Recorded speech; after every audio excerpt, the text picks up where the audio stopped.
Bismillahirrahmanirrahim. Assalamualaikum warahmatullahi wabarakatuh. Alhamdulillahi wa kafa. Wassalatu wassalamu ala rasulillahil mustafa wa ala alihi wa sahbihi wa man wafa wa ba'd. Saudara-saudariku, kami di sini dan boleh jadi sebagian dari kita telah menunaikan sholat isya berjamaah beserta amalan sunnah yang menyertainya. Kita bermohon kepada Allah Subhanahu wa taala semoga Allah berkenan menerima ibadah yang telah kita tunaikan. Pun demikian, saya mengajak kepada seluruh saudara-saudariku dimanapun Anda berada, terkhusus barangkali di luar wilayah Negara Kesatuan Republik Indonesia yang terhubung lewat saluran Adi Hidayat Official yang sesuai dengan di tempatnya, di negaranya. Mungkin ada yang baru masuk waktu asar kah atau bahkan zuhur kah, maka jika telah tiba waktu sholat, kami sarankan agar segera menghentikan sementara waktu aktivitas, bersiap menunaikan sholat, tunaikan dengan khusyuk dan mohon doa semoga kita semua dirahmati oleh Allah Subhanahu wa taala. Baik, izin berkenan melanjutkan kajian kita di kesempatan kali ini.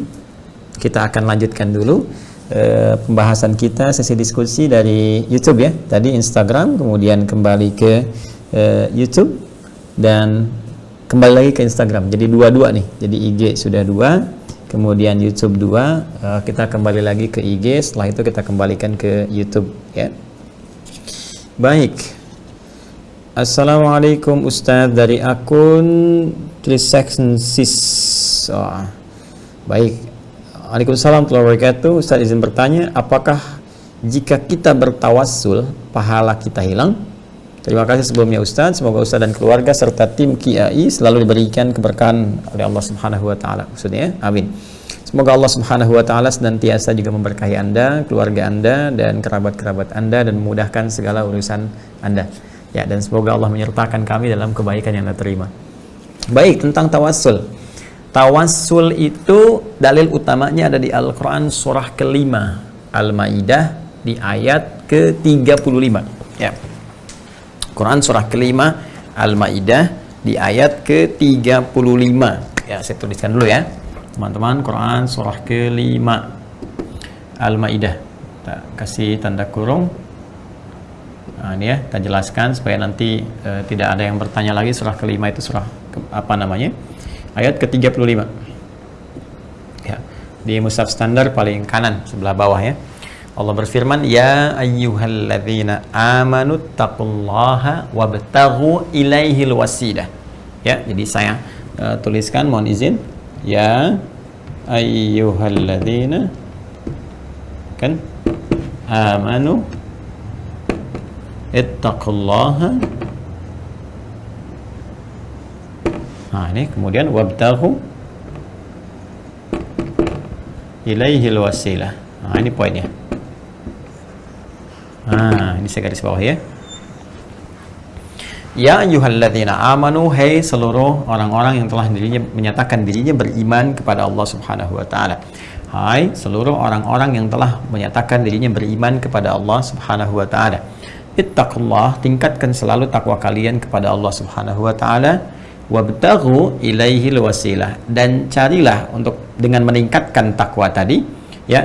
Dan carilah dengan meningkatkan takwa tadi al-wasilah ya, satu wasilah untuk memohonkan kepada Allah guna mengabulkan satu permohonan yang Anda inginkan ya, atau mengharapkan terwujudnya cita-cita yang Anda dambakan. Nah, ini cara untuk mendapatkan sesuatu melalui satu perangkat meningkatkan takwa. Nah, itu perangkatnya disebut dengan apa? Wasilah. Caranya, prosesnya disebut dengan tawassul. Tawassul itu menggunakan satu perangkat dalam rangka untuk memohon kepada Allah Subhanahu wa taala demi terwujudnya satu hal yang kita harapkan ya, atau doa yang kita mohonkan, kita kabulkan ya. Jadi ini prosesnya kemudian jadi satu penamaan disebut dengan tawassul. Nah, tawassul. Nah, jadi tawassul itu kalau kita berbicara hukum jelas kebolehannya. Ya, artinya jelas apa? Jelas kebolehannya. Jadi kalau ada pertanyaan di luar tadi apa yang Anda utarakan, apakah boleh bertawassul? Kita jawab boleh. Apa dalilnya? Dalilnya Quran surah kelima Al-Maidah ayat 35. Bahkan diperintahkan oleh Allah Subhanahu wa taala untuk bertawassul. Jadi mencari wasilah demi terwujudnya satu harapan atau satu impian, bahkan doa yang kita mohonkan kepada Allah Subhanahu wa taala. Hanya persoalannya bagaimana cara mengerjakan tawassul yang dibolehkan itu. Ya, jadi kebolehan ini tidak berhenti di hukum bolehnya, tapi berhenti juga ya dari aspek penunaiannya. Jadi jangan kita batasi, boleh, tapi kita tidak meneruskan bagaimana melaksanakannya. Ya, seperti apa implementasinya? Sama dengan bolehkah saya sholat subuh? Boleh di waktu subuh, tapi Anda harus tahu caranya. Jangan sampai caranya tidak sesuai dengan penunaian yang dicontohkan oleh Nabi Shallallahu Alaihi Wasallam atau diisyaratkan oleh Al-Quran. Sholatnya di waktu subuh cuma 3 rakaat, ya salah juga, kan? Karena itu pun ketika Anda ingin menunaikan tawasul, maka bagaimana tawasul yang benar? Nah, oleh Al-Quran diberikan gambaran umum. Yang pertama adalah ittaqullah, tingkatkan takwa kepada Allah. Jadi ternyata pertama teman-teman sekalian, cara efektif untuk menunaikan tawasul ini, menjadikan wasilah untuk bermohon kepada Allah, mengabulkan apa yang kita harapkan, maka tawasul pertama kata Allah gunakan dengan peningkatan takwa ini. Nah, teman-teman sekalian, peningkatan apa? Takwa. Jadi ini yang paling efektif. Allah sendiri yang infokan kepada kita. Sepanjang Anda mampu meningkatkan takwa, mampu tingkatkan takwa. Nah, dengan cara meningkatkan takwa itu, jadikan perantara untuk bermohon kepada Allah. Nah, sedangkan takwa itu teman-teman sekalian, kalau kita lihat wujudnya, nggak akan pernah kita temukan dalam Al-Quran, kecuali ya pada peningkatan amal soleh kita, yang didasari dengan dasar keimanan kepada Allah. Ini penting poinnya. Jadi, kalau kita ingin mencoba meningkatkan takwa, maka wujudnya terletak kepada amal soleh, ya, yang didasari dengan keimanan kepada Allah. Sehingga orang-orang yang mencoba meningkatkan takwa, orang-orang takwa, ya, jadi kalau orang takwa satu disebut taqi, orang-orang takwa disebut muttaqin atau muttaqun kalau rafa, muttaqin kalau nasab dan jar. Kalimat muttaqin pertama dalam Al-Quran di Al-Baqarah ayat kedua, ya, kemudian implementasinya ayat 3, ayat 4, hasilnya ayat kelima. Dzalikal kitabu la raiba fi hudal lil muttaqin. Siapa muttaqin? Orang yang mencoba meningkatkan takwa itu, orang bertakwa itu. Ayat 3-nya, alladzina yu'minuna bil ghaib, iman, yaitu orang-orang yang yakin kepada Allah tanpa ragu, punya dasar iman yang kuat. Karena keyakinan ini dia mencoba meningkatkan amal soleh. Dengan wujud apa? Wa yuqimunas shalah, kan? Itu wujudnya dengan cara meningkatkan sholatnya. Jadi kalau kita turunkan lagi amal solehnya, apa Ustaz amal solehnya? Sholat, gitu kan?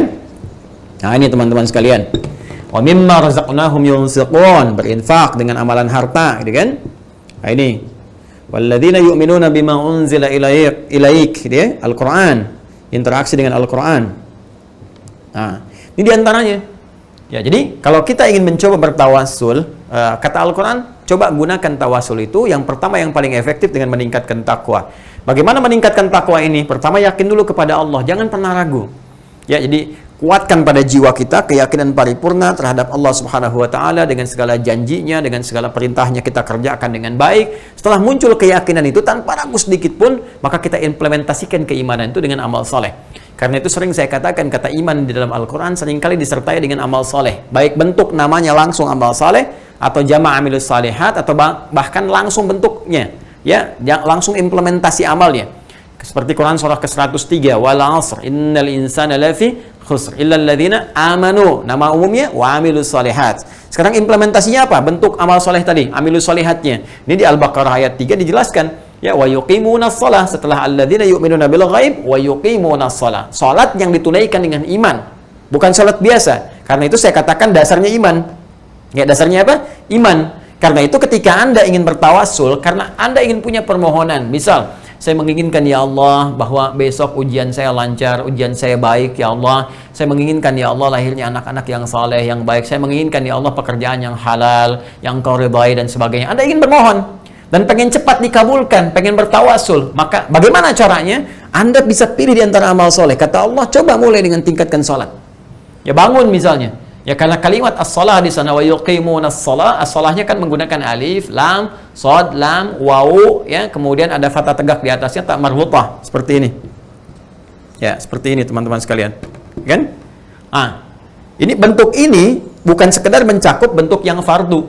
Ya, biasanya kalau menyebutkan bentuk fardu spesifik itu ada di Quran surah kedua, contohnya Al-Baqarah ayat 238 dengan bentuk jama. Hafidhu 'alas salawat. Hafidhu 'alas salawati was salatil wusta wa qumu lillahi qanitin. Hafidhu 'alas salawat. Jaga oleh kalian waktu-waktu salat. yang fardu itu, terutama salat-salat pertengahan, dan tunaikan dengan penuh kekhusyuan kepada Allah Subhanahu wa taala. Saling menjaga, saling ingatkan. Tapi kalau bentuknya seperti ini bentuknya ya itu bentuk yang mencakup bahkan lebih daripada yang fardu. Ya, jadi bisa mencakup sunnahnya, tahajudnya, duhanya, ya, syuruknya, salat mutlaknya. Jadi dalam setiap keadaan, walaupun belum masuk nih hikmahnya, walaupun belum masuk salat fardu, Anda punya keinginan atau hajat tertentu, silahkan Anda tunaikan. Misalnya dalam waktu duha, salat duha, ya kan? Atau dalam waktu yang sifatnya umum, misalnya sore nih, pada asar gak ada salat spesifik, Anda datang ke masjid, wudhu misalnya, tahiyatul masjid. Niatkan kepada Allah, minta dengan benar. Ya, dan ingat cara menunaikan sholatnya bukan sholat biasa, sholat yang didasari dengan dasar keimanan yang kuat kepada Allah Subhanahu wa taala. Ini beda antara orang sholat dengan iman dengan orang sholat yang kurang iman, akan lain. Akan terlihat bagaimana konsentrasi dia, khusyuk dia, ya, bagaimana ketika sholat apa yang dia baca, kan? Bagaimana keadaan dia. Kadang-kadang kita mengucapkan takbir tapi pikirannya kemana-mana, gitu kan? Kadang-kadang kita ruku tapi mikirnya udah lupa dengan rakaatnya. Ya, itu menunjukkan bahwa ada dasar iman yang kurang kuat, ya, yang memberikan kekuatan kepada diri kita dalam menunaikan sholat. Nah, ketika imannya semakin kuat, semakin mantap, kan? Nah, maka ini akan berpengaruh kepada tingkat kekhusyuan. Karena itu dibangun kekuatan dulu sebelum menunaikan sholat. Bangun kedekatan kepada Allah Subhanahu wa taala, berwudu yang sempurna, kan? Tingkatkan kekuatan keyakinan, hadirkan kekuatan pada diri kita yang meyakini bahwa Allah akan mengabulkan segala hal yang kita mohonkan sepanjang baik. Allah pemberi solusi, kemudian kepasrahan tingkat tinggi di dalamnya. Begitu kita kemudian menunaikan sholat akan terlihat suasana kekhusyuan, kenikmatan, kedamaian. Lantas kemudian kita mohonkan dalam sholat kita kepada Allah seperti Allah kemudian pernah sampaikan kepada kita, berjanji mengabulkan apa yang kita minta sepanjang sholatnya benar. Karena itu saya sering katakan bahwa perintah menunaikan sholat itu di Al-Baqarah, Quran surah kedua, di ayat ke-45 itu dibuka dengan satu perintah langsung dari Allah Subhanahu wa taala supaya kita mau minta. Silakan cek, wasta'inu bis-sabri was-salah. Jika Anda, kata Allah, kalian memiliki persoalan dalam kehidupan, maka silahkan minta kepada Allah. Caranya bagaimana? Terima dulu masalah itu dengan sabar. Terima dulu persoalan yang sedang Anda alami sebagai ujian dengan sabar. Jelas? Ya, karena Anda mengeluh pun gak akan meninggalkan dan menghilangkan ujian itu. Ya, karena Anda pasang status pun tidak akan menghilangkan persoalan itu. Apa Anda pikir dengan status dipasang banjir bisa selesai? Apa dipikir dengan status dipasang misalnya hujan bisa berhenti? Tidak. Ya, terima dulu sebagai ujian bagi Anda, karena Allah tidak mungkin menguji kalau kita tidak sanggup menjalaninya. Ya, maka ketika kita menerima dengan sabar, kita terima dulu, berikhtiar mencari solusi, setelah itu kita tunaikan sholat. Dalam sholat kita minta. Makanya ketika Allah perintahkan, ya, wasta'inu, ya, cepat kalian minta tolong kepada Allah, minta solusi kepada Allah dari persoalan yang kau alami bis-sabri, terima dengan sabar, wassalah, saat sholat minta. Karena itu kalimat wasta'inu yang menjadi bentuk perintah, wasta'inu ini, maka di dalam sholat ini diajarkan oleh Allah langsung kepada Rasulullah SAW, dirubah ke dalam bentuk permintaan kita. Ini yang tadinya fi'il amr, bentuk perintah, dirubah kepada bentuk mudhari' dalam wujud permintaan, permohonan. Nih, gimana permohonannya? Ayat kelima di Al-Fatihah. Ya, dan kita baca 17 kali dalam sehari. Iyyaka na'budu wa iyyaka nasta'in. Iyyaka nasta'in. Bentuk perintah kita rubah menjadi bentuk permohonan. Nasta'in. Nasta'in. Ya, iyyaka na'budu, kepada Engkau lah Allah Subhanahu wa taala, ya Allah, kami menyembah, hanya Engkau saja yang disembah, yang lain tidak kami sembah, ya kan? Wa iyyaka nasta'in. Dan sekarang ya Allah, ya, kami meyakini ya Allah, hanya Engkau pemberi solusi, hanya Engkau yang mampu menyelesaikan segalanya. Kami sedang punya masalah ya Allah. Kami mohon kepadamu ya Rabb, mohon berikan kami pertolongan, berikan kami solusi. Anda tahu teman-teman sekalian, di titik ini kalau kita mengerjakan sholat dengan benar, dari awal wudunya benar, cara takbirnya benar, kan? Sampai bacaan iftitah, Al-Fatihahnya benar, sampai kalimat ini, perhatikan hadis qudsinya. Ya, di sini Allah menjawab, hadza baini wa baina abdi, wali abdi ma sa'al. Ini perjanjian antara aku dengan hambaku. Apapun yang ia minta, sepanjang benar permintaannya, aku akan kabulkan. Baru di titik ini. Ya, belum ketika dia rukuk, belum ketika dia sujud, dia bisa mohon dalam sujudnya. Ya, dengan hatinya dia ucapkan subhana rabbiyal a'la, subhana rabbiyal a'la wa bihamdi, subhanakallahumma bihamdika, Allahumma ighfirli. Ya, setelah itu dia mohon. Ya, itu kalimat pembuka, teman-teman. Nanti lihat lagi fikih salat yang kita pelajari bersama. Insya Allah nanti ada serial yang kita siapkan. Ya, dari awal sehingga lebih terstruktur kembali, lebih sistematis ya dari awal sampai dengan akhirnya. Di antara pembahasan yang telah kita uraikan di beberapa tempat yang telah kita sampaikan dalam ta'lim kita, ya teman-teman, saat sujud itu kata Nabi aksir doa. Ya, innama aqrabul abdi ya min rabbih wa huwa sajidun. Keadaan terdekat antara seorang hamba dengan Rabbnya, dengan Allah adalah saat sujud. Fa'aktsirud doa. Kata Nabi, maka perbanyak doa dalam sujud itu. Maka mohon kita kepada Allah Subhanahu wa taala dengan bahasa hati kita. Boleh minta kepada Allah dengan suara hati kita. Dilafadzkan bila sesuai lafadznya dengan petunjuk Nabi sallallahu alaihi wasallam, doa-doa dari Nabi, ya, yang sekiranya kita ada permohonan spesifik yang kita alami saat ini di hati kita sampaikan. Ya Allah, anugerahkan kekuatan untuk menghadapi ujian ini. Ya Allah, sabarkan diri hamba, berikan kekuatan pada suami hamba untuk berubah, berikan kekuatan pada istri hamba untuk berubah. Ya Allah, lancarkan pekerjaan saya. Ya Allah, hilangkan semua wabah pandemi ini, dan seterusnya. Ya, dan seterusnya. Jadi mohonkan kepada Allah Subhanahu wa taala. Bahkan ada satu titik di mana Allah menyentuh iman kita. Ya, seakan-akan ingin menguatkan, "Hei, apa dengan segala janjiku kamu belum yakin juga? Di mana imanmu?" Ya, maka di ayat 153 di surah Al-Baqarah, ini kan Quran surah kedua Al-Baqarah, ayat 45, kalimat pembukanya kan wasta'inu. Di ayat 153, ya, paling kanan sebelah bawah, itu Quran surah kedua Al-Baqarah, ayat 153, itu kalimat imannya langsung ditegaskan. Ya ayyuhalladzina amanu. Hei, orang-orang yang telah menyatakan dirinya beriman. Hei, kamu yang punya iman, ya iman itu yakin tanpa ragu, kan? Aku sudah perintahkan wasta'inu sebelumnya nih, wasta'inu bisabri wassalah. Kamu nggak yakin juga, di mana imanmu? Karena itu kata Allah, ya ayyuhalladzina amanu ista'inu bisabri wassalah. Ya, sekarang aku sentuh imanmu. Apa kamu masih punya iman atau enggak? Yakin atau enggak? Ya, ini persoalannya keyakinan teman-teman sekalian. Jadi kalau kita yakin kepada Allah dan ingin bertawasul dengan amal soleh kita, mesti punya keyakinan. Ya, makanya di Quran itu sering disampaikan dengan kalimat iman. Ya, Quran khitabnya bagi orang beriman yang yakin dengan Al-Quran, yakin dengan Allah, yakin tanpa ragu, Allah akan berikan. Yang nggak yakin ya begitu-begitu saja, gitu ya. Karena itu Al-Quran katakan, ya, Al-Quran katakan wala yazidul zalimina illa khasara. Sedangkan bagi orang-orang zalim yang tidak yakin, apalagi menyoal keyakinan, apalagi berbuat sesuatu yang buruk, nggak akan nambah apapun kecuali kerugian saja. Karena itu, kembali ke sini, jika Anda ingin kemudian memohon kepada Allah dengan tawassul, maka yang paling tinggi tingkatnya dengan menunaikan amal saleh, dengan meningkatkan takwa kepada Allah Subhanahu wa taala. Nah, salat ini yang paling pokok, karena salat ini bisa dikerjakan oleh siapapun yang beriman. Ya, mau dia kaya, mau cukup, mau hartanya kemudian sedang merasakan sulit dan sebagainya, karena salat tidak mengeluarkan biaya. Salat dikerjakan dalam keadaan apapun. Karena itu, salat menjadi amalan yang kemudian terwariskan dari nabi-nabi sebelum Nabi Muhammad SAW, bahkan untuk dikerjakan kepada Allah demi bertawasul untuk mendapatkan satu amalan-amalan atau keharapan-harapan tertentu. Contoh paling gampang gimana Ustaz? Di Al-Quran ada enggak? Ada. Di surah apa? Ali Imran, surah ketiga. Ya. Di ayat berapa? 38 sampai 39. Ya. Tawasulnya menggunakan sholat. Betul, sholat. Untuk mendapatkan apa? Permohonan kepada Allah supaya mendapatkan keturunan. Ya. Siapa yang mengerjakan Ustadz? Nabi Zakaria. Ya. Bagaimana kisahnya Ustadz? Kita lihat dalam Al-Quran bagaimana Allah menyampaikan kepada kita. Ya hunalika da'a Zakaria rabbah. Di mihrab itulah kemudian Nabi Zakaria bermohon kepada Allah Subhanahu wa taala, berdoa. Ya, dan doa ini dikerjakan dalam salatnya. Dari mana taunya Ustadz? Nanti kita lihat ya 39. Ya, apa doanya di sini? Beliau berdoa kepada Allah, qala rabbi habli min ladunka dzurriyyatan thayyibah innaka sami'ud du'a. Qala rabbi habli, ya Allah anugerahkan kepadaku, karena engkau pemberi yang tak punya batas. Sifat Allah yang memberi tanpa batas. Allah punya nama, namanya Wahhab. Wahhab itu pemberi tanpa batas. Kalau kita ingin minta dengan nama ini, dengan sifat ini, kita katakan hab. Untuk kita habli, kalau banyak hablana, Rabbana hablana min azwajina wa dzurriyyatina qurrata a'yun. Hab. Ya, kenapa minta dengan al-asmaul husna ya Ustaz? Karena Allah mengajarkan langsung. Buka lagi Quran surah ke-17 misalnya, ya dari ayat 110-nya ketika Allah mengatakan qul ud'ullaha aw ud'ur rahman ayyamma tad'u falahul asmaul husna.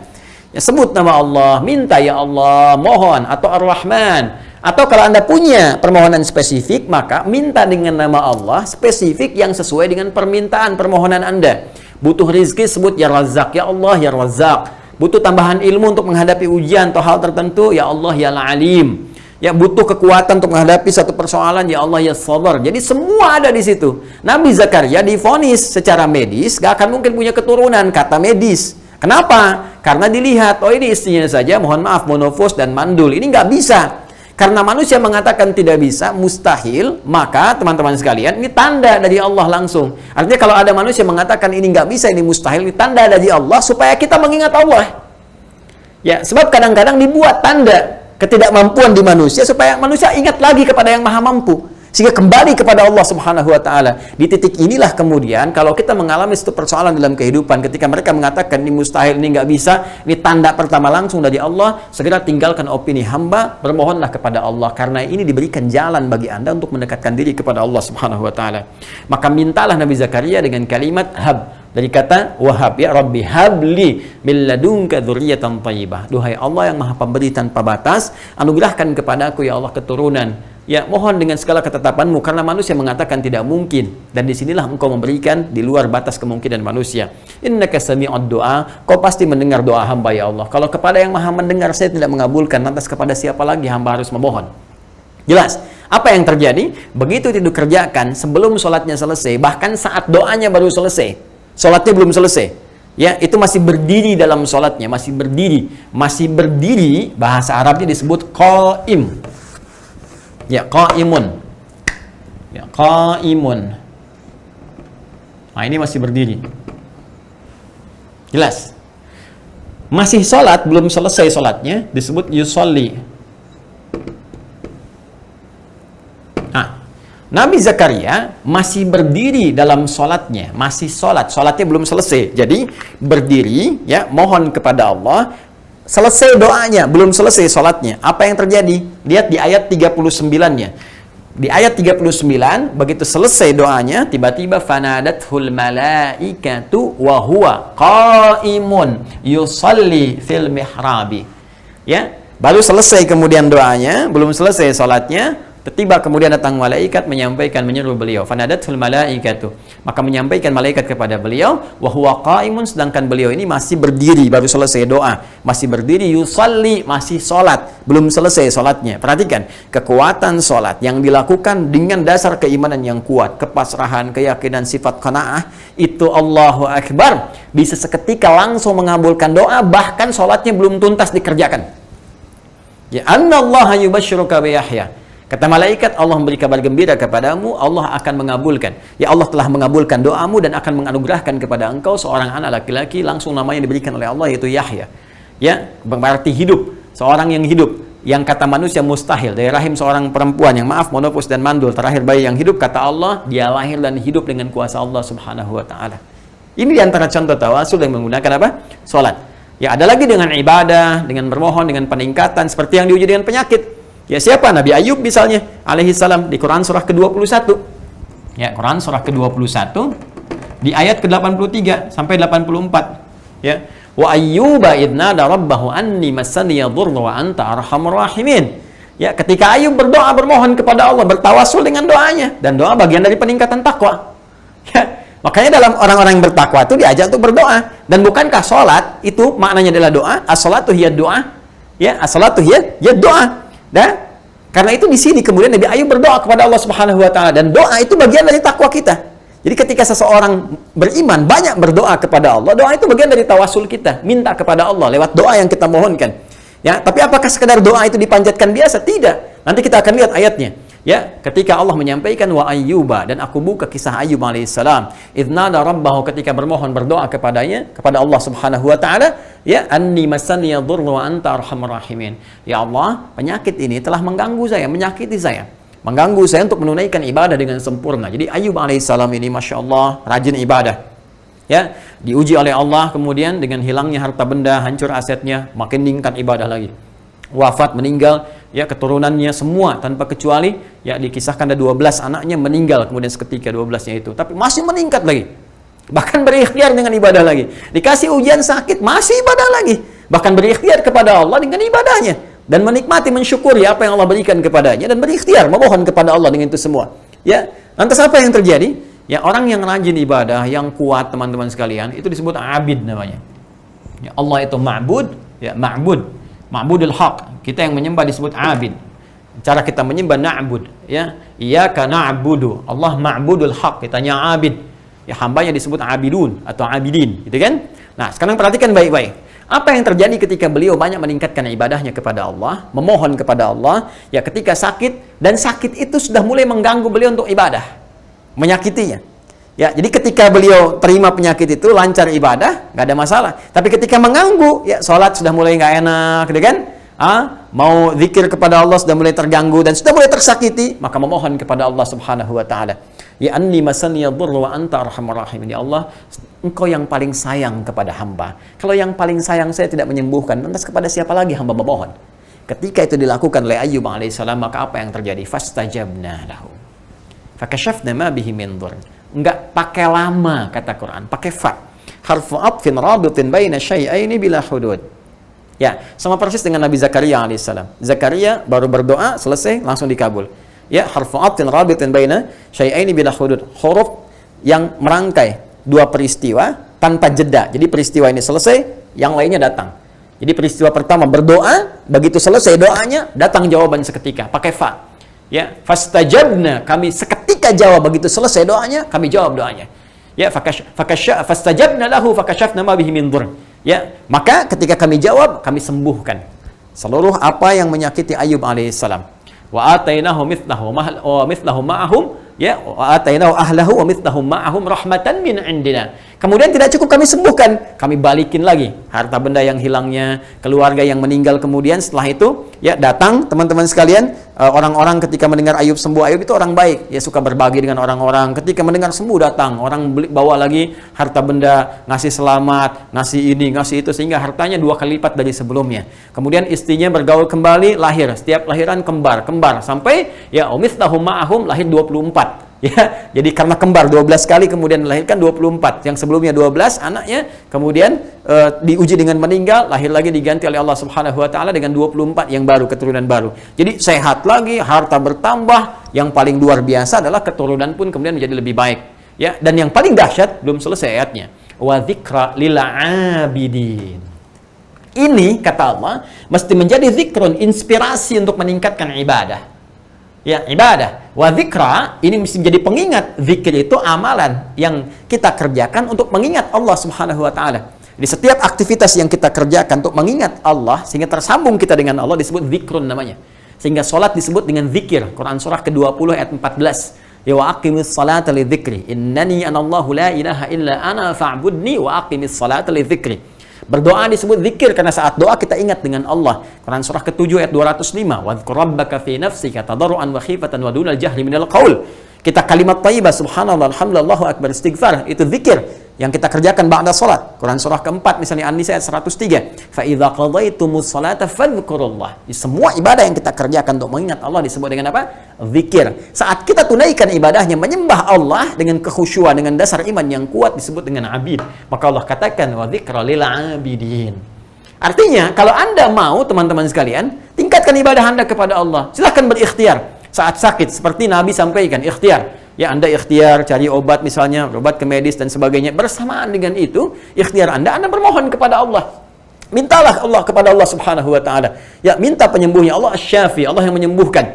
Ya, Allahu Syafi, Allahu Syafi, Allahu Syafi, Allahul Kafi, Allahul Kafi. Kita cukupkan dengan Allah. Maksudnya minta kepada Allah Subhanahu wa taala. Allah yang akan menyembuhkan dengan kuasa Allah Subhanahu wa taala. Janji Allah, aku akan sembuhkan hambaku ini seperti aku sembuhkan Ayub terdahulu, dengan ikhtiar dia itu. Ini yang saya maksudkan, termasuk menjangkau apapun musibah, termasuk penyakit yang kita sedang alami dalam kehidupan. Bagaimana dengan corona ya Ustadz? Anda berikhtiar, silahkan berobat, berikhtiar medis, bersamaan dengan itu memohon kepada Allah seperti ayat ini tunjukkan. Makanya saya katakan ini ayat yang syumuliyah, komprehensif, menuntut kepada kita dan menuntut kita untuk kembali kepada Allah memohon dengan penuh kebaikan. Ya, tapi hanya bagi orang yang beriman. Jadi kalau Anda beriman, alhamdulillah. Kalau nggak beriman, artinya nggak yakin, ya terserah Anda. Bukan berarti Qurannya bohong, Andanya yang tidak yakin. Suneo. Ya, Suneo ada udah hijrah. Masa Anda bikin status yang tidak-tidak? Ya, jadi persoalan ini persoalan iman. Jelas ya? Baik teman-teman sekalian. Nah, jadi kalau ada orang-orang yang tidak yakin dengan Al-Quran, yaitu urusan masing-masing, karena Allah pun menyampaikan Quran surah 17 ayat 82. Wa nunazzilu minal Qur'ani ma huwa syifaa'un wa rahmatul lil mu'minin. Dan kami turunkan dari Al-Quran petunjuk-petunjuk untuk memohon wasilah kepada Allah supaya mendapat kesembuhan dari penyakit atau hal-hal yang lainnya dengan tetap Anda berikhtiar. Silahkan Anda berikhtiar, nanti Allah kirimkan hal-hal yang terbaik, dan ikhtiar salah satunya menggunakan ikhtiar ibadah. Tapi bagi yang yakin, wala yazidul zalimina illa khasara, dan tidak akan menambah kepada orang-orang zalim, orang-orang yang menyimpang, orang-orang tidak punya niat baik, kecuali apa? Kecuali kerugian saja. Nah ini teman-teman sekalian, ikhtiar menggunakan amal soleh, misalnya contohnya salat, bisa dengan infak, bisa ya, seperti banyak ini para ulama juga. Syekh Nawawi Al-Bantani itu diantara keberkahan ilmunya, beliau seringkali berinfak sebelum mengikuti ta'lim, dan itu dahsyatnya luar biasa. Jadi sebelum ikut ke majelis gurunya infak, dan beliau niatkan salah satu kemuliaan akhlaknya adalah, ya Allah, dengan infak ini aku mohon keberkahan ilmu dan tolong tutupi aku dari aib guruku. Nah jadi ini menarik nih, jadi gak ingin kenal aib gurunya. Ya, ini Masya Allah berkah ini ilmunya nih. Jadi begitu mau ke majlis gurunya, infak, dan minta kepada Allah untuk menutupi aib gurunya, supaya tidak sibuk mencari aib. Nah ini adab nih, ini adab yang sangat luar biasa. Ya, ini kadang-kadang penuntut ilmu kekinian nih, ada yang perlu kita introspeksi. Ini belum apa-apa udah gunjing gurunya. Ya, kemana sih? Talim siapa? Saadi Hidayat. Bid'ah tuh. Oh, bid'ah. Ya Allah. Ya, belum aja Anda belajar udah menyebut sesuatu yang kurang pantas, ya nggak mungkin dapat feedback ilmu yang bisa meresap ke dalam jiwa, itu mustahil. Ya karena itu ada sesuatu yang penting kita jaga, karena manusia nggak lepas dari kesalahan, termasuk seorang Adi Hidayat misalnya, atau ustaz-ustaz yang lainnya, pasti ada titik di mana dia berbuat salah, yang dengan kesalahan itu memperbaiki. Boleh jadi Allah titipkan langsung di lisannya, padahal mungkin pikirannya merasa benar, tapi tiba-tiba terlintas di kalimatnya misalnya keliru, ya, dan yang dia inginkan sebenarnya bukan itu. Ya bisa jadi terjadi demikian karena ada lompatan pemikiran, tapi di lisan mengikuti misalnya bisa terlampau lambat atau bahkan lebih cepat. Nah, itu bisa terjadi. Dan kadang-kadang Allah ingatkan lewat peristiwa itu supaya memperbaiki diri. Oh ini nih kamu nih kecepatan. Nih kamu nih lupa karena sedang mikir ini, nyampaikan ini. Bisa jadi kejadian demikian. Tapi yang terbaik bagi seorang murid adalah mengambil faedah dari ilmu tanpa harus menyoal keburukan-keburukan manusia. Ini poinnya. Ya. Ada lagi lewat yang kumpulan-kumpulan populer amal soleh lain. Yang penting amal soleh. Ya. Pernah nggak kalau Anda baca di Al-Bukhari itu panjang sekali kisahnya tentang 3 orang yang terjebak ya di dalam satu gua, kan populer sekali, viral lah. Viral, udah di like sebanyak orang, di share oleh Imam Al-Bukhari dan di komen oleh para pensyarah hadis ya, like, share, and comment. Nah ini tentang 3 orang yang sedang berjalan ya menuju satu titik bersamaan, hujan, terus berlindung di satu gua. Nah tiba-tiba ketika masuk gua menggelinding satu batu besar nutup kan. Nah, mereka ingin keluar, dorong-dorong nggak mampu, nggak kuat, gitu kan? Nyari Bang Jago nggak ada, gitu kan? Apa yang mereka lakukan? Nah, akhirnya ya mereka bersepakat. Ada salah satu orang yang cukup soleh di antara mereka, dia mengatakan kepada kawannya, ini nggak ada nih usaha kita di sini dengan ikhtiar fisik kita. Kembalikan kepada yang maha kuat. Maka mereka minta kepada Allah dengan amalan mereka. Ya satu mengatakan, ya Allah, aku selama ini mempunyai karyawan banyak, gitu kan, dalam satu usaha. Tiba-tiba kemudian waktu gajian satu karyawanku nggak ada. Lalu setelah itu, ya karena dia belum datang, aku simpankan uangnya. Terus dia sehari, 2 hari, 3 hari nggak datang, pakanan nggak datang. Aku khawatir nilainya berkurang dari uang ini. Ya, nggak sama dengan ketika dia datang. Maka aku kemudian jadikan uang ini, dibelikan kambing. Setelah itu aku rawat dengan baik si kambing ini sehingga menjadi banyak. Setelah beberapa masa dia datang, kambingnya jadi banyak, dia menagih upahnya. Dia katakan, Tuhan, saya mau ngambil upah saya dulu, saya nggak ambil. Maka tuannya berkata, ini upah kamu semua nih. Dia berkata, oh kamu bercanda, katanya. Ya, kamu bercanda gitu kan, kamu sedang bercanda dengan saya. Kata tuannya, tidak. Dulu waktu kamu datang, uang kamu itu nggak mau kamu ambil, kamu tidak ada, kamu pergi, saya belikan kambing supaya nilainya tidak berkurang. Sekarang kambingnya jadi banyak, punya kamu semua. Maka dia gembira sekali, dia bawa kambingnya ya tanpa menyisakan tuku satu pun. Ya, dan dia berkata dengan gembiranya, dia pergi gitu kan, dia bawa semuanya itu. Maka aku ridha dengan semua itu. Jika memang yang aku kerjakan ini ya Allah, di sisimu punya nilai di hadapun ya Allah, sebagai amalan terbaik yang pernah aku kerjakan, mohon dengan itu. Keluarkan kami dari kungkungan batu ini. Dia bertawasul, mohon dengan amalan tadi, keluarkan kami dari batu ini. Begitu kemudian didorong, ya ada ikhtiarnya juga. Ya, jadi ada ikhtiar. Begitu didorong lagi, tiba-tiba bergeser. Tapi mereka belum bisa keluar. Yang tadi nggak kuat. Kemudian ikhtiar tadi didorong karena tawasul, bergeser. Nah, terus ada yang lagi berkata dengan ikhtiar berbuat baik kepada ibunya. Ternyata Masya Allah berbuat baik pada ibu ini, itu melahirkan feedback kepada kita. Kemudahan, pembebasan dari kesulitan dan sebagainya. Ya Allah, aku punya seorang ibu, aku berikan yang terbaik pelayanan kepadanya. Sampai nggak pernah kemudian aku minum susu sebelum ibuku minum. Makanan di rumah dimakan setelah ibu duluan. Sampai satu ketika aku pulang kemudian dari hutan, ya mencari satu hal kebutuhan, ya tiba-tiba kemudian aku dapatkan ibuku sudah tidur. lalu dia belum minum susunya, maka ya Allah, aku pegang dan Kau Maha menyaksikan, aku pegang nampan susu itu ya di samping ibuku sampai dia bangun. Ya, dan kemudian setelah itu ketika bangun aku minumkan kepada beliau, baru di situ pun kami makan dan minum pada saat itu. Dan aku tidak pernah mengatakan kepada ibuku bahwa aku telah memegang nampan itu dari sejak tidur sampai bangun, berapa jam itu. Ya, kalau itu menjadi pengabdian terbaik untuk ibuku dan berdiri di hadapan-Mu ya Allah sebagai amal soleh, mohon bebaskan kami dari kungkungan batu ini. Maka dia naik, dia dorong, bergeser lagi. Dan yang terakhir, ya seorang juga berkata kepada Allah, bermohon dia dalam doanya, ya Allah, dulu aku seorang rentenir yang menerapkan riba yang sangat luar biasa, dan aku jatuh cinta dengan seorang keponakanku perempuan. Ya, maka setelah itu terjadi peristiwa bapaknya minjam kepada aku dan utangnya cukup besar, si anak minta dibebaskan. Maka itu kesempatan bagiku untuk mengerjai perempuan ini karena dia nggak mau menikah denganku. Maka aku katakan, kalau bapakmu ingin bebas, maka malam ini engkau melayaniku. Maka dengan terpaksa si anak perempuan itu datang, dan ketika aku akan mulai mengerjainya, maka anak itu tiba-tiba berkata, wahai paman, ittaqillah, bertakwalah kepada Allah. Kalimat itu menghunjam keras ke dalam jiwaku bagai petir yang menyambar. Jadi kalau kita ini benar-benar dekat kepada Allah, saleh, ya, nggak banyak berbuat maksiat, tuh kalimat-kalimat tuh kencang sekali. Ya, bertakwalah kepada Allah, tinggalkan maksiat, tuh menghunjam ke dalam jiwa. Ya, sama, saya pun diajarkan dulu oleh guru-guru demikian. Ya, jadi tingkatkan amal soleh, siang mengajar, malam bermohon, jauhi maksiat, sehingga apa yang kita sampaikan itu bisa terlihat apakah punya bekas dalam jiwa orang-orang mendengar atau tidak, atau ada evaluasi, akan ada perbedaan. Ya, maka yang terjadi itu memberikan getaran kepada jiwa, aku langsung berlari meninggalkannya, dan sejak itu aku merubah hidupku menjadi lebih baik. Aku bebaskan utang bapaknya dan seterusnya. Jika itu menjadi amal soleh di hadapan-Mu ya Allah, mohon bebaskan kami dari kungkungan batu ini. Maka apa yang terjadi? Yang terjadi kemudian didorong dan menggelindinglah batu itu, dan mereka terbebas dari kungkungan batu tadi. Maka saya ingin katakan bahwa itu bab tawasul yang terbaik yang kami sampaikan, dan ini berpahala. Jadi bukan menghilangkan pahala. Tadi Anda katakan apakah bertawasul menghilangkan pahala? Tidak, jika konsepnya dikerjakan demikian, bahkan menambah pahala. Karena tawasul ini perintah Allah Subhanahu wa taala, caranya diatur oleh Allah, dijelaskan oleh Rasulnya. Jika Anda kerjakan dalam konteks Anda menaati Allah dan Rasulnya, Anda bertawasul, kemudian doa dijawab, dan Anda mendapatkan pahala dalam saat yang bersamaan. Itu. Allahu a'lam bishawab.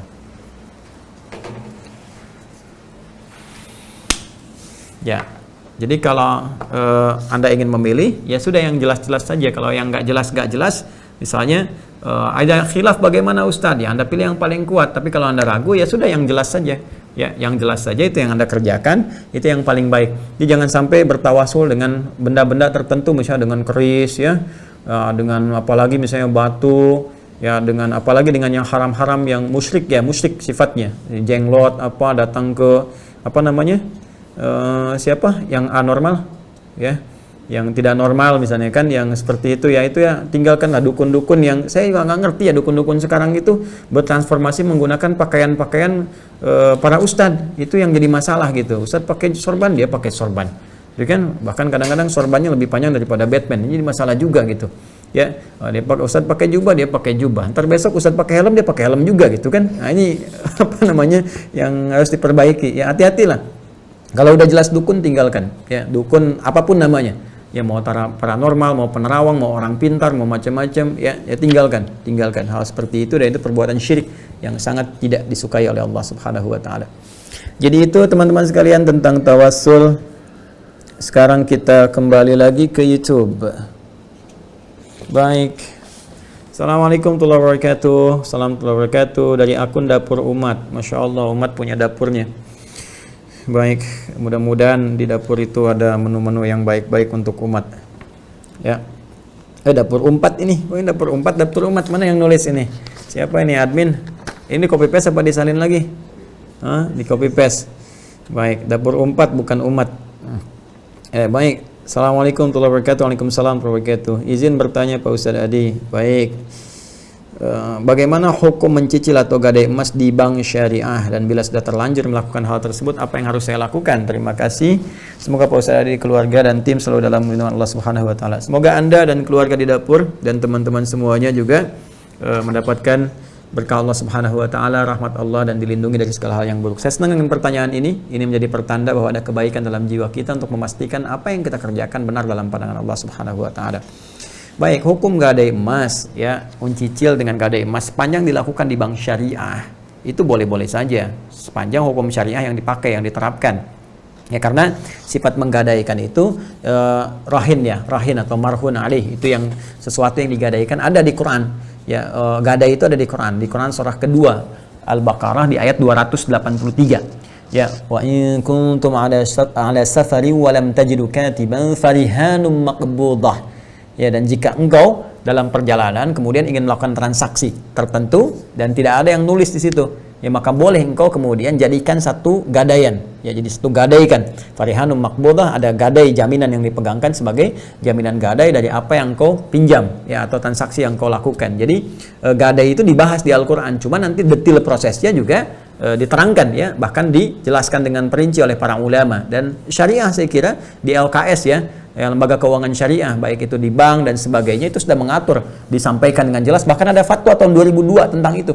Ya, teman belum banyak beredar di masyarakat. Sistemnya kan jelas di situ. Ketika Anda menyampaikan ditaksir emasnya, Anda datang nih ke bank syariah misalnya, gadai emas, kan ditaksir emasnya nanti berapa nilainya, kemudian ada biaya pemeliharaannya, dihitung pemeliharaan, jasanya misalnya dan sebagainya, disatukan akumulatif. Ya, maka di situ nanti ada dua akad di situ, akad simpan pinjam dengan akad pemeliharaannya, disampaikan kepada Anda untuk disepakati sebagai sebuah transaksi. Itu nggak ada masalah.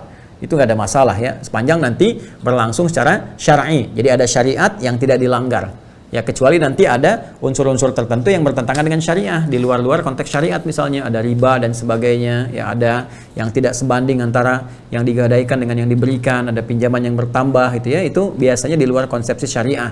Ya, jadi kalau Anda mau lakukan gadai ya cari aja ke bank syariah misalnya, ya, atau pegadaian syariat, dan yang hukumnya yang dijalankan hukum-hukum syariat itu yang dipastikan. Ya, Allahu taala alam bissawab. Saya kira udah ada fatwa di sini. Ya, udah ada fatwa tahun 2002. Baik, kita kembali ke Instagram. Masih ada waktu? Masih ya, kalian enak aja masih gitu. Nanti gantian ya, kalian jawab saya masih gitu ya. Baik, bismillahirrahmanirrahim. Baik, ini akunnya apa nih? Anissa Yuliana. Bla bla bla. Assalamualaikum Ustaz. Waalaikumsalam warahmatullahi wabarakatuh. Semoga Ustaz dan keluarga dalam lindungan Allah Subhanahu wa taala. Amin. Semoga Allah selalu melindungi saudariku dan keluarganya juga dalam kebaikan lebih baik dari apa yang Allah berikan kepada saya. Saya mau bertanya Ustaz, silakan. Perempuan itu wajib menutup aurat? Ya, laki-laki juga. Ya, kecuali muka dan telapak tangan. Kalau kita tidak menggunakan, mungkin Anda bukan saya ya, bukan kita. Kalau Anda tidak menggunakan kaos kaki saat keluar, apakah itu dosa? Apakah ayah kita juga ikut menanggung dosa itu juga Ustaz? Saya juga pernah membaca postingan katanya satu langkah kita keluar dari rumah tidak menutup aurat, satu langkah pula ayah kita menuju neraka. Apakah itu benar? Baik, saudariku yang baik, semoga Allah muliakan Anda, dan ini keinginan yang kuat untuk menutup aurat. Baik, ayat ini tentang menutup ya aurat bagi perempuan berlaku juga untuk laki-laki dalam konteks menutup aurat. Jadi menutup aurat itu bukan hanya perempuan, laki-laki juga sama, cuma batasannya yang berbeda antara aurat laki-laki dengan perempuan. Aurat itu asalnya sesuatu yang terbuka. Ya, yang terbuka yang harus ditutupi. Jadi aurat itu aslinya ara yang urut, terbuka, sesuatu yang terbuka. Nah, yang terbuka itu ada yang tidak menjadi aib, ada yang menjadi aib. Ya, sesuatu yang jelek untuk dilihat, sesuatu yang menimbulkan hal yang bisa menyebabkan maksiat terjadi misalnya, ya. Nah, di laki-laki misalnya ada bagian-bagian tertentu yang ketika dia terbuka, misalnya tangan sini terbuka, itu pandang biasa. Ya, nggak ada orang maksiat melihat tangan laki-laki misalnya kan, dan seterusnya gitu. Kemudian perempuan berbeda. Karena perempuan diciptakan oleh Allah Subhanahu wa taala dengan hukum tertentu, dengan keadaan tertentu, dengan keindahan tertentu yang berbeda dengan laki-laki, sehingga bagian-bagian tertentu yang ketika terlihat di perempuan itu, mohon maaf ya, bisa berpotensi menjadikan setan memanfaatkan itu untuk membisikkan was-was. Ya, apakah kemudian mendorong berbuat sesuatu yang tidak baik gitu kan, atau menimbulkan sesuatu yang kotor dan sebagainya. Karena itu Islam datang dengan syariat melindungi dan menghormati perempuan. Ingat, syariat yang datang itu memberikan penghormatan dan perlindungan kepada perempuan. Karena itu ketika awal mula pertama syariat hijab diberikan, kan? Ya, dan ketika Allah menjelaskan, ya ada kejadian kan, bagaimana perempuan-perempuan diganggu ya oleh preman-preman di awal-awal masa di Madinah. Kemudian ketika itu dilaporkan kepada Nabi sallallahu alaihi wasallam, turun ayat, ya ayuhan nabiyyu qul li azwajika wa banatika wa nisa'il mu'minin ya yudnina min jalabibihinna asa an yu'rafna fala yu'dzain. Hai Nabi, sampaikan kepada istrimu, ya, istri-istrimu, kemudian anak-anak perempuanmu dan perempuan-perempuan yang beriman, ya, bahwa pada saat ini Allah memerintahkan supaya mereka memberikan tanda dari turunan syariat, longgarkan jilbabmu, pakai jilbab, Ini kan berikan tanda jilbab yang benar, longgarkan jilbabmu, kata Allah, sehingga menutupi yang tadinya kerudung biasa, tutup kemudian, paling minimal menutup ke dada, ke sini, ya, di wilayah dada di sini. Ini jilbab itu yang terulur, dan batasan terulurnya paling minimal menutup ke dada di sini. Ya, asalnya kan cuma di kerudung, khimar itu cuma sampai sini gitu kan. Nah, jadi kemudian diminta dilonggarkan sebagai tanda supaya aurat-aurat inti di antara itu semua yang biasa tampak ditutupi. Nah, apa di antara tujuannya? Asa ayyurafna. Pertama diketahui sebagai identitas. Ya, identitas muslimah yang disyariatkan, memenuhi unsur syariat. Jadi ini identitas sebagai muslimah, bangga itu, Anda harus bangga. Ya, Anda bangga di hadapan Allah. Jadi Allah itu memberikan identitas khusus bagi perempuan supaya dibanggakan di hadapan Allah. Apa enggak ada muslimah yang pengen dibanggakan Allah? Ya, Anda dibanggakan orang begitu senangnya luar biasa. Kenapa dibanggakan Allah nggak senang? Ya, karena itu ketika Allah ingin memberikan kebanggaan kepada Anda, gunakan jilbab Anda. Setelah itu apa? Fala yu'dzain. Maka konsekuensi hukumnya ketika Anda mengenakan itu, Allah berikan perlindungan. Jadi sebetulnya jilbab itu luar biasa. Begitu Anda kenakan, teman-teman sekalian, ya akhwat, itu melekat hukum pada laki-laki untuk memberikan perlindungan dengan izin Allah Subhanahu wa taala. Gak boleh ada orang ganggu dia. Karena itu ketika ayat itu turun dan diganggu lagi, maka langsung kemudian dilindungi ya oleh para mukminin pada saat itu. Nah, itu diantaranya. Jadi ketika diturunkan ayat-ayat itu menutup, maka diandur disimpulkan, langsung Allah sampaikan illa ma dhahara minha. Tutupi bagian tubuh manusia kecuali yang biasa tampak, illa ma dhahara minha. Nah, yang biasa tampak ini ada yang disepakati oleh para ulama. Di antaranya apa? Wajah. Ini biasa tampak. Kemudian telapak tangan, ini biasa tampak. Karena ini biasa tampak, ya saudara-saudariku, ya terutama para akhwat, maka ini disepakati, ya perempuan boleh, ya terlihat kemudian wajahnya, tetap dia menggunakan jilbab misalnya, tapi bagian wajah boleh tampak. Kecuali pada kondisi tertentu, ya di antara perempuan dengan dua sifat. Satu yang misalnya khawatir dengan wajahnya yang menjadi fitnah misalnya, ya karena ada ujian kecantikan ya yang luar biasa. Walaupun orang mengatakan cantik itu relatif tapi jelek itu mutlak misalnya kan, tidak demikian pula karena ada kecantikan-kecantikan tertentu yang disepakati. Ya misalnya kalau ngelihat wajah tertentu maka misalnya ada tersirat sesuatu, atau kadang orang jalan bisa nabrak tiang misalnya kan, ya ketampanan juga bisa begitu. Ketika kasusnya Nabi Yusuf alaihissalam itu kan, ketika melihat jadi bengong, teriris kemudian tangan dan sebagainya, ada kondisi-kondisi demikian. Maka kalau wajah bisa menghasilkan fitnah sehingga memancing berbuat maksiat atau punya niat jahat, ya ada motif tertentu, tapi kan itu kan kejahatan terjadi karena niatnya, bukan itu juga Joni. Ya kadang-kadang terjadinya itu karena penampilan kita membuat dia terangsang untuk berbuat jahat, muncullah niat. Niat itu kan nggak mungkin muncul kalau tidak ada objek yang terlihat atau terdengar atau terasakan. Nah ini, jadi ketika dia melihat, mendengar, merasakan dan mengamati itu semua, baru muncul niat. Ya kalau nggak ada itu nggak ada niat. Jadi begitu cara formulasi memahami hukumnya. Nah karena itu bagi perempuan-perempuan demikian, maka dia mengenakan niqab misalnya, mengenakan cadar. Ya cadar untuk melindungi. Atau ada di antara perempuan yang kedua misalnya, dia ingin menjaga dirinya saja dengan misalnya naikkan untuk menjaga wajahnya gitu kan. Kemudian dia pakai niqab, sah-sah saja, nggak ada masalah di sini. Ya bahkan di madzhab Syafi'i itu menggunakan niqab, ya menggunakan niqab. Jadi boleh tampak yang di wajah ini, boleh menggunakan cadar, itu tidak ada persoalan.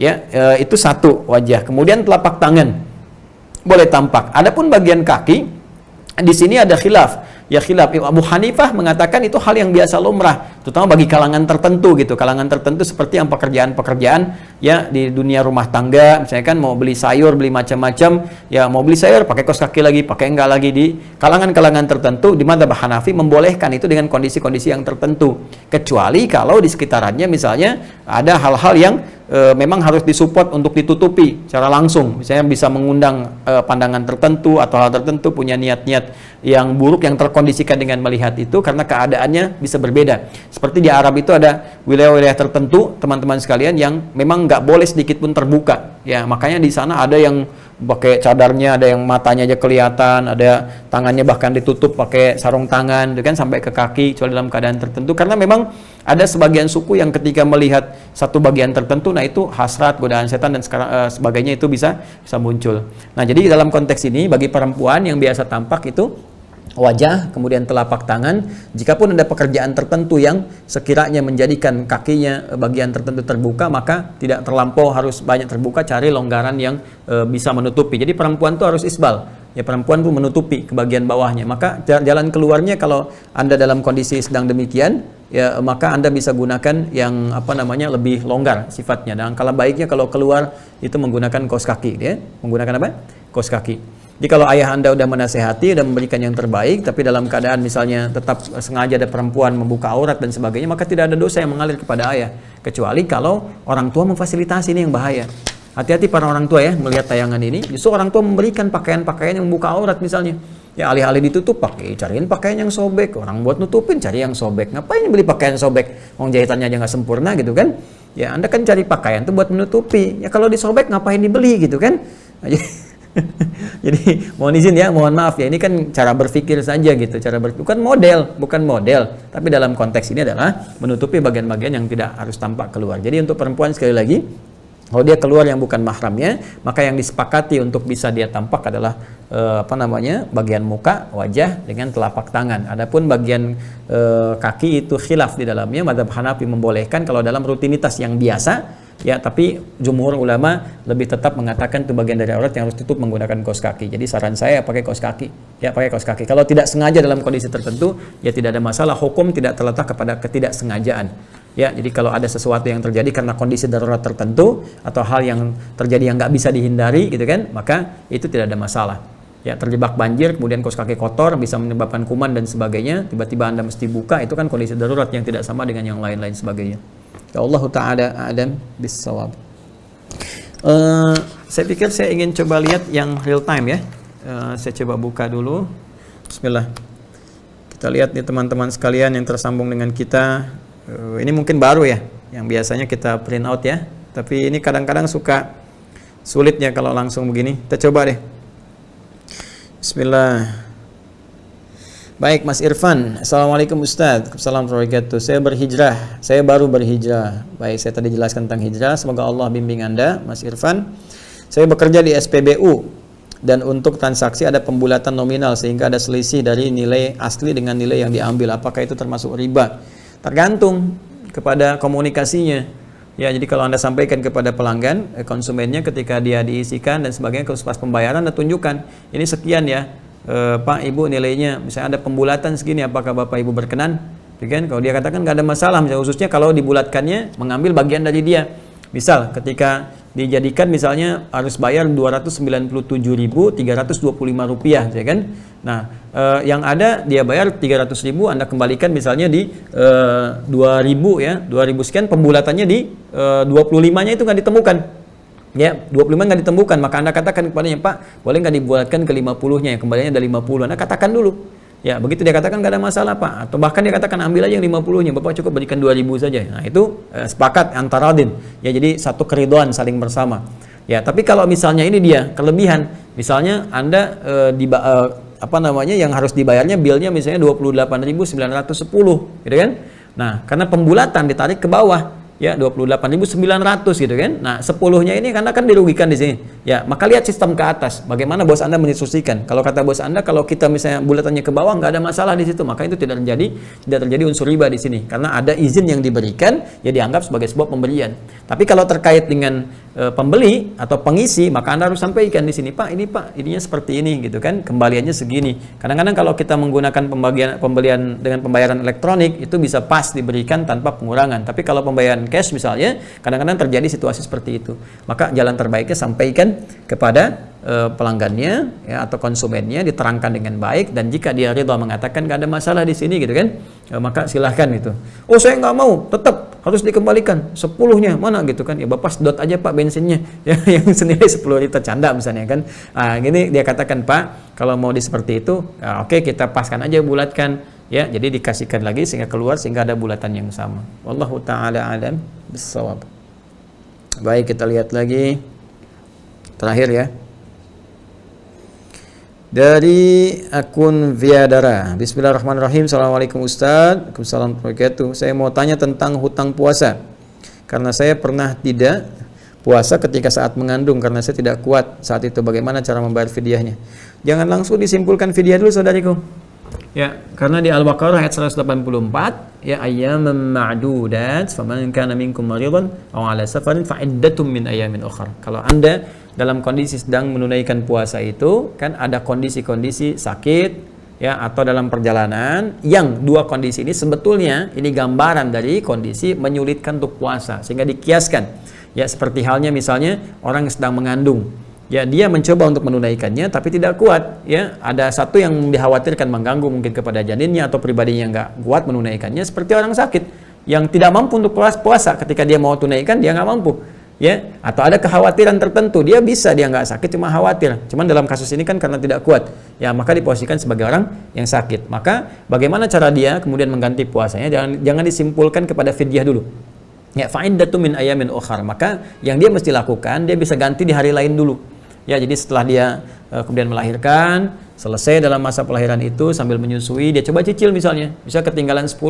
ya sebelum datang Ramadan berikutnya dia coba cicil dulu, misalkan 1, ya setiap bulan misalnya coba cicil, kalau bisa 2 misalnya, itu kan 3 hari coba dicicil pelan-pelan, itu kan dengan teknik tertentu, ada perbanyak ngemil misalnya sebelum sahurnya, ya perbanyak dan seterusnya, coba lihat nanti kemampuannya terus sampai insya Allah kalau bisa ditunaikan itu selesai sebelum Ramadan, maka tuntas utang Anda. Ya, tapi kalau misalnya tidak ada kemampuan dan sangat berat juga, maka di sini baru berlari kepada fidyah. Fidyah dihitung berdasarkan berapa banyak yang Anda tinggalkan.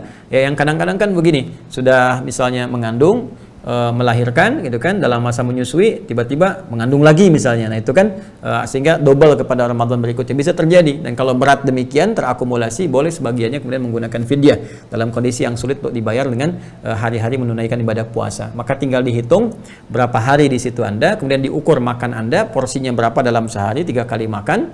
Misal kalau makanan itu dalam 3 kali makan misalnya nilainya 50.000, maka Anda keluarkan dalam bentuk 50.000, ya, diberikan kepada orang, bisa dalam bentuk makanan, diberikan bahan pokok lagi, ya, kepada seseorang siapa yang masuk dalam golongan fakir miskin, berikan, ya. Tapi kalau Anda berikan lebih banyak tadi itu lebih bagus, misalnya berikan 100.000 atau 150.000 gitu kan, per satu harinya dikalikan berapa, tinggal nanti diberikan kepada orang-orang yang berhak menerimanya dari kalangan fakir dan miskin, ya. Saran saya tidak dalam bentuk uang, ya. Ya, karena bentuknya it'amu masakin, ya, ta'amu miskin. Jadi ta'amu miskin itu memberikan makanan bentuknya, sehingga real. Bisa Anda berikan sembako aja, 150.000 berikan sembako, sembakonya kasih, ya kan, kepada orang fakir atau orang miskin. Berikan kepada dia, berikan lagi sesuai dengan jumlahnya. Misalnya 10 hari, 100.000 kali 10, 1 juta misalnya kan, nanti berikan kepada si fulan, si fulan, si fulan. Khawatirnya kalau nanti Anda berikan dalam bentuk uang, dia berikan rokok lagi. Ya, itu yang repot tuh. Ya, dia belikan pulsa misalnya kan, nggak apa-apa, saya makan nggak makan nggak apa-apa, yang penting pulsa isi. Nah, itu repot tuh kalau sudah demikian, karena tujuan utama memberikan fidyah itu untuk memberikan kebutuhan pokok, ya, makanan. Saya kira itu teman-teman sekalian untuk sementara, ya, karena waktu kita terbatas. Wallahu a'lam bissawab. Boleh jadi apa yang saya sampaikan ada juga yang kurang tepat, maka silahkan Anda rujuk kembali ustadz-ustadz lain, ya, supaya bisa melengkapi apa yang kami sampaikan, karena keterbatasan waktu kita juga dan juga keterbatasan ilmu dan wawasan. Pun demikian, kalau ada yang benar itu dari Allah dan Rasulnya, semoga bisa bermanfaat untuk kita semua.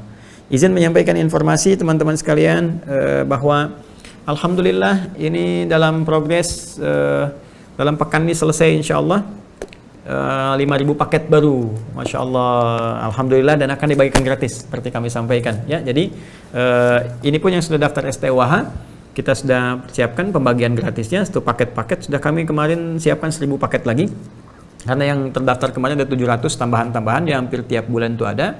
Dan kemudian untuk program yang berikutnya, penguatan bagi kalangan mahasiswa dan umum, gitu kan, yang tentang penguatan hafalan atau taisir untuk pengembangannya, itu kita akan berikan, karena ini nggak bisa digitalkan, ya, harus kita berikan, kita cetak terus. Insya Allah teman-teman sudah ada 5.000 yang baru siap, dan kita akan cetak lagi 5.000 lagi, terus sampai target kita setidaknya 20.000 ya untuk tahun ini. Mudah-mudahan nanti begitu sudah diterima Ramadan kita akan skip dulu, karena saya akan maksimalkan Ramadan untuk support teman-teman menghafal dengan lebih optimal.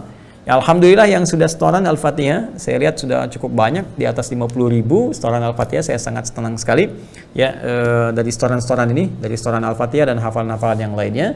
Dan insya Allah saya akan coba optimalkan untuk membimbing dan menyertai Anda semua dalam proses hafalan. Sebagian dari setoran itu juga ada yang langsung dengan saya, walaupun mungkin ada yang tidak menyadari bahwa itu saya yang sedang terima atau sedang berikan bimbingan. Mudah-mudahan Allah berkahi kita semua. Dan semangat bagi yang belum bergabung, Anda masuk aja ke quantumakhir.com, masuk ke ILC, ikuti petunjuknya. Tinggal masuk ke situ, daftarnya gratis kok, daftar gratis, nanti insya Allah akan dikirimkan paketnya. Kalau sudah masuk ke fase kedua, Anda akan dapatkan juga gratis. Ya, Anda tinggal kirimkan biaya kirimnya saja, gitu kan. Nah, biasanya nanti di situ nanti akan ada bimbingan-bimbingan, arahan-arahan, dan mudah-mudahan bermanfaat untuk kita semuanya. Selanjutnya ini nih, ada persoalan sedikit teman-teman sekalian. Ini tadi pagi saya masih putar, saya ingatkan masih ada saja gitu ya. Ini ada akun nih, namanya pusakaherbal.id. Nah, ini saya sangat tidak berkenan, bahkan saya minta staf saya untuk bisa diingatkan dengan kuat ya. Nah, ini akun ini mencoba memotong video saya saat Zoom ini ya, terus jualan gitu. Terus dibuat ini di sini ada, mohon maaf nih, ada kamuflase nih. Ini kan meja begini aja kalau saya ceramah nih, tiba-tiba ditaruh produk kasturi Hindi. Ya, terus dimanipulasinya, dibikin ini terus masuk ke YouTube gitu. Nah, kadang saya pun pas saya buka Soneo nih sebetulnya yang sedang berhijrah ya. Tiba-tiba muncul iklan ini loh, kok bisa jadi iklan gitu kan. Nah, ini saya sudah tanyakan ke teman-teman dan diingatkan di webnya sudah di take down, tapi di YouTube-nya nih masih iklan nih. Saya minta dengan hormat ya dan dengan tegas kepada akun ini nih, pusakaherbal.id ya. Nah, kalau nggak salah webnya Aneka Halal, tuh sudah saya cek, sudah saya ingatkan Anda ini melakukan sesuatu yang salah ini. Ya, dan ini nggak akan berkah, ini hasilnya nggak akan berkah, nggak akan bermanfaat gitu ya. Ini saya minta tolong segera di take down, dan ini sudah pelanggaran, sebetulnya sudah pidana ini. Ya, cuma saya mohon maaf lah gitu ya. Saya mencoba sedapat mungkin untuk melakukan pendekatan-pendekatan yang baik sehingga tidak ada hal-hal yang buruk ya hubungan-hubungan. Tapi kalau ini berkelanjutan dan sebagainya, saya kira penting juga untuk bisa saya sampaikan ke tim hukum untuk memproses ya, karena ini sudah nggak bagus itu. Saya khawatirnya nanti dikesankan bahwa kita jualan produk lalu kemudian dijual dan saya nggak tahu apa yang dijual. Kalau berdampak sesuatu yang membahayakan kan repot gitu ya. Dan untuk yang lainnya, nanti insya Allah kita juga ada pengumuman bagaimana kontribusi kita bersama-sama untuk bisa menanggulangi pandemi COVID-19. Dan target saya, mudah-mudahan kita sebulan 2 bulan ini kita menyelesaikan semua ini ya sebelum tiba Ramadan. Ramadan kemungkinan akan sama di tahun ini. Alhamdulillah, insya Allah akan seragam seluruh wilayah Indonesia, teman-teman sekalian, yaitu akan berlangsung tanggal 1 Ramadan ya tahun 1442 Hijrah, bertepatan dengan 13 April. Ya, 13 April 2021. Ini kemungkinan besar dari ilmu falak itu akan bersamaan. Karena ijtima yang terjadi itu, setelah ilmu ijtima terjadi, ketinggian hilalnya sudah di atas 3 derajat. Ya, 3 derajat, positif 3 derajat. Jadi kalau 3 derajat itu batas yang disepakati di kita dengan menggunakan metode imkan uruk, ya kemungkinan itu terlihat tuh di 2 derajat. Karena itu kalau dia di 3 derajat berarti ada batas kesepakatan. Kemungkinan besar itu ya itu tanggal 13-nya ditetapkan sebagai awal baru di bulan baru, yaitu bulan Ramadan. Dan Idul Fitrinya pun berita baik, alhamdulillah, insya Allah semua akan sama, nggak akan beda ya, semua akan bersamaan di tanggal 1 Syawal 1442 Hijriah ya. Dan insya Allah ketinggian hilalnya juga 5 derajat itu, jadi nggak akan sama juga. Jadi Idul Fitrinya sama, kemudian Ramadannya sama. Nanti saya infokan kemudian ya dengan data-data statistiknya, dengan kemudian persiapan-persiapannya. Dan diantara itu semua sebelum Ramadan target kami kita mitigasi di daerah-daerah kita, supaya dengan itu kita perketat ya, dari mulai penanganan COVID-nya, protokolnya. Kemudian kami akan supportkan juga, nanti kita akan umumkan di hari Senin insya Allah.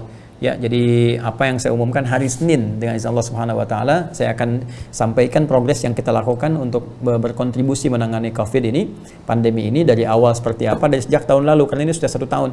Ya, apa yang kami kerjakan, apa yang dilakukan, dan nanti saya akan menghimbau, mengajak juga kepada jemaah supaya kita disiplin ya untuk bisa mengerjakan apa yang nanti kami juga sampaikan dan kami share. Dan mudah-mudahan dengan itu kita bisa atasi nih, sebulan ini kita selesaikan sehingga Ramadan kita bisa tarawih lagi, ya ta'lim lagi, kemudian kita bisa dapatkan hal-hal yang kita harapkan baik untuk seluruhnya.